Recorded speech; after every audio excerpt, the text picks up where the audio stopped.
All right, so for this second kind of cycle I have here is called the Brayton cycle. Again, it's for generating power. You'll see we have a turbine still. However, the difference is instead of using water or refrigerant as a fluid, we'll be using gases. So you'll notice that instead of the pump, here I have a compressor. And the compressor, again, if you look at the steps are roughly the same between the Brayton and the Rankine cycle. We have a compression step, but instead of happening in a pump, we're increasing pressure using a compressor. Increasing pressure using a compressor, which is again adiabatic and doing work. Adiabatic meaning there's no heat flow. And again, boiler, we're adding in heat. Turbine, we're getting the work out. And condenser, we're just removing heat. All right, so that's how this works. The TS diagrams, we'll get more to the isentropic relations once we cover entropy. But if you want to look at it from a PV pressure volume relationship, this makes a little bit of sense. So if you start at point 1, oh, and the special part about the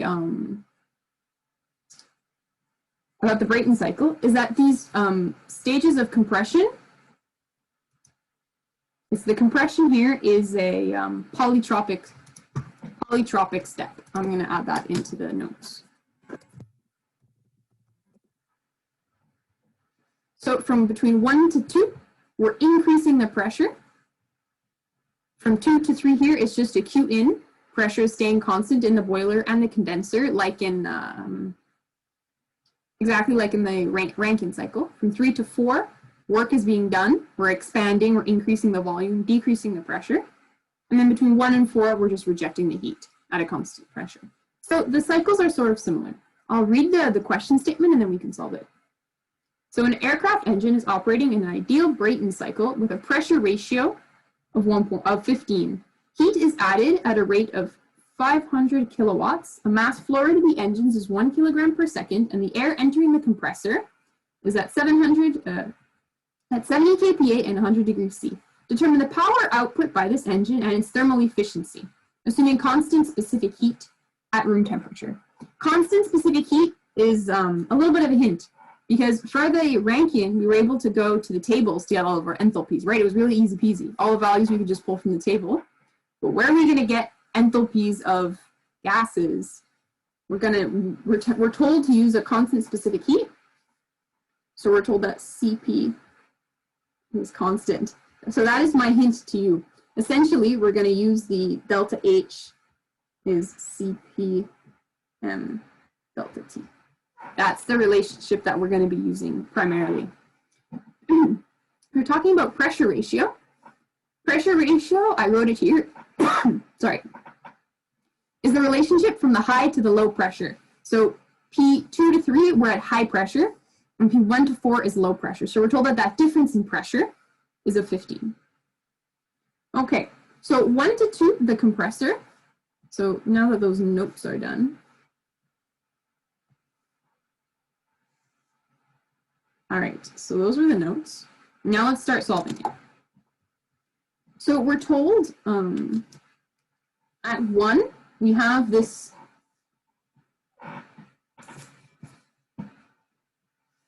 at 1, we have a pressure and a temperature, right? So at state 1, this position here, we have a pressure of 70 kPa and a temperature 0 degrees C. And that's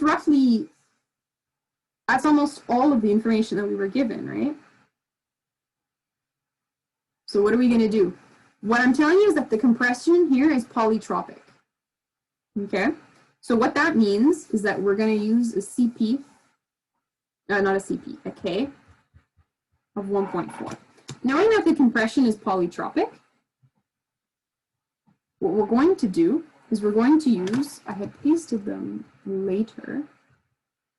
So I'm going to just grab these.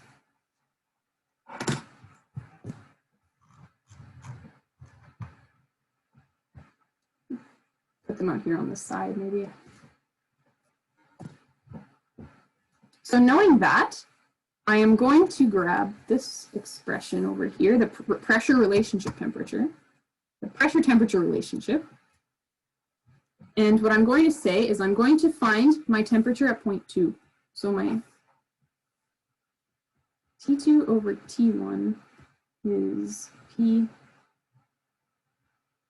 over P1. Okay, and the reason I know it's polytropic, I realize that I didn't say anything and I sprung that on you guys, is because they're isentropic, the polytropic equations apply. That's we'll see that in the next chapter, but for now you can just sort of take that for granted, that because they're isentropic, the polytropic equations apply. So essentially what I did, it's with k equal to n. So that's I'll add that in the notes as well.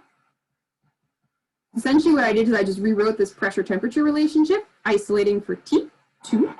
My P2 over P1, I don't actually know P2, but I do know that they have a ratio of 15, which is what is useful here.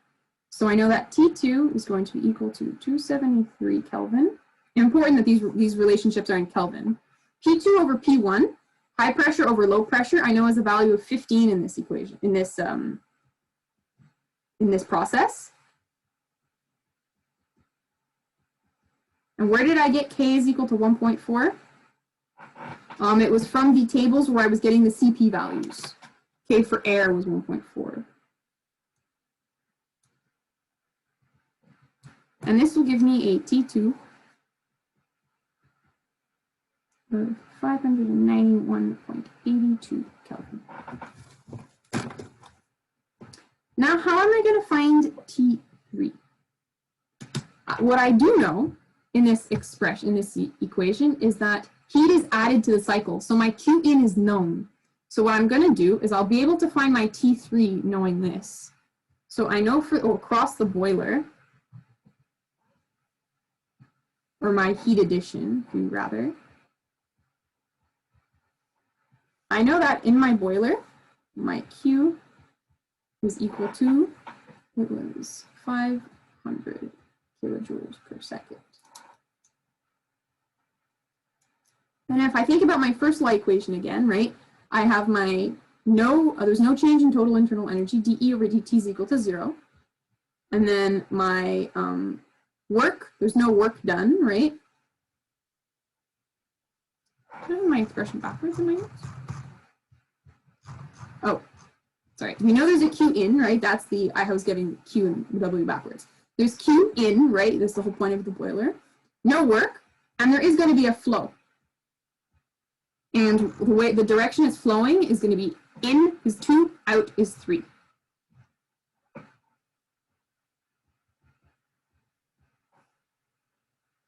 Now I'm going to rewrite this as Q dot is equal to M dot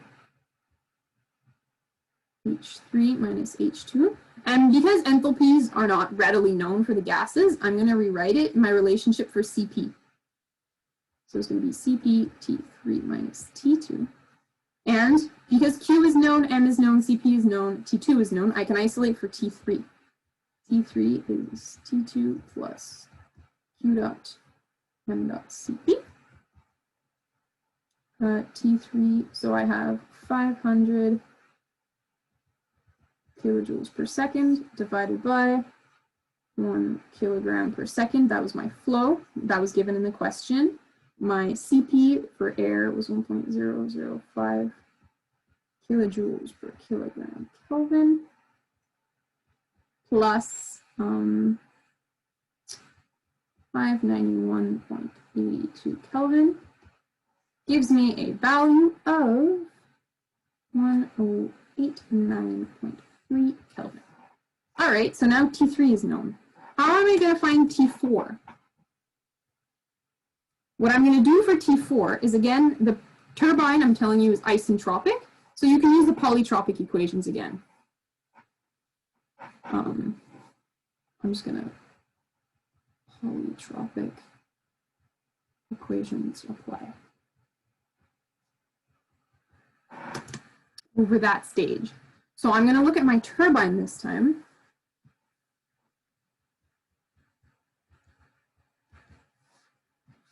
So in my turbine, I'm going to look at the opposite temperature-pressure relationship, essentially. So I have this here.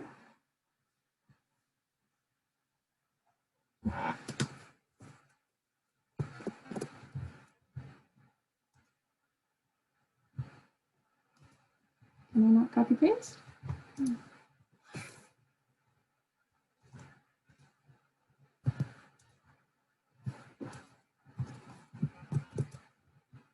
So for the turbine, I'm going to look at this relationship here. I'm going to be comparing the ratio of the pressures. So essentially, this one is T4 over T3 is P4 over P3. And you'll see the way it's written is the later step divided by the earlier step. So if I isolate, T4 is my unknown, right? T3 I just calculated. So T3 I just calculated, I have it up there.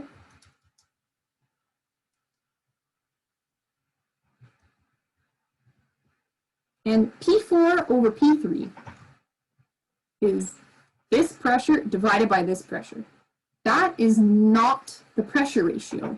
P4 is my low pressure, P3 is my high pressure. So for this step, what I need is 1 over 15 and not 15. And then I get 1.4 minus 1 over 1.4. And this will give me a temperature of 502.48 Kelvin. With this temperature-pressure relationship, I can find the work done by the turbine. So again, looking at my first law equation, steady state, adiabatic, work, yes. Mass flow rate, yes, and the turbine is between steps 3 and 4. So pretty easy to isolate here. And again, I'm going to convert into the CP because I don't know anything about the actual enthalpy values. All right, now everything I have here is known. So my CP was 1.005 kilojoules per kilogram Kelvin. My flow rate was 1 kilogram per second. And my temperature difference is T3 minus, so it's 1089.3 minus 502.48 Kelvin, which will give me a work of 589.5 kilowatts.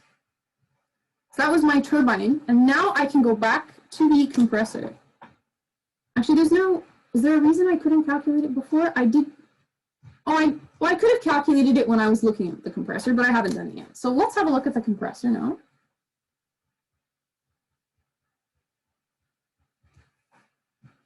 So the compressor is essentially the same equation as the turbine, right? It's steady state, adiabatic, does work, and has a flow. And the compressor is between steps 1 and 2. So I'll skip the little derivation. We've done it a couple of times today. T1 minus T2. And this is all known. So my CP 1.005 kilojoules per kilogram Kelvin. My flow 1 kilogram per second. And my temperature difference 273 Kelvin minus 591.82 Kelvin will give me a work of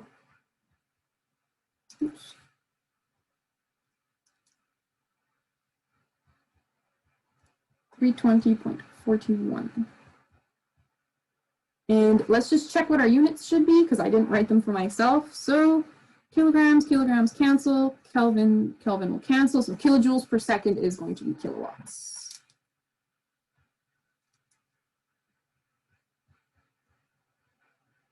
All right, so we're asked to find in the question, what are we actually asked to calculate? The work net. So power output is going to be our work net and its thermal efficiency. So the work net is exactly like I did for the Rankine. So my work net is going to be the work of the turbine plus the work of the compressor. Again, the way I choose to do it is I sum them, and this negative value comes here from the negative temperature difference. It's as if it was a vector, sort of I treat it as if it was a vector, almost. So the work of my turbine I had earlier is 589.5 kilowatts. And then I have plus a minus 320.41 kilowatts, which will give it 269.1 kilowatts. You'll see the compressor, the difference, big difference between the Rankine and the Brayton cycle, despite the fact, okay, that it's a different working fluid, is that the compressor requires much more work in general. So sometimes you'll see Rankine cycle solved neglecting the power of the pump because pumps require a very small power input, whereas the compressor, 320 kilowatts compared to 500 kilowatts from the turbine is a significant amount, okay? So the power requirements aren't quite the same. So there's our work net. That was the first part of the question. And now our thermal efficiency is described the same way. So it's my work net divided by my Q in. My work net I just calculated to 69.1 kilowatts. And my Q in was actually given in the question statement as 500 kilowatts, which will give me 0.538 or 53.8%. So that was it for the Brayton cycle. It's fairly straightforward, and for now you can just take for granted that the compressor and the turbine are polytropic processes. We'll look at what that means a little bit more once we hit entropy.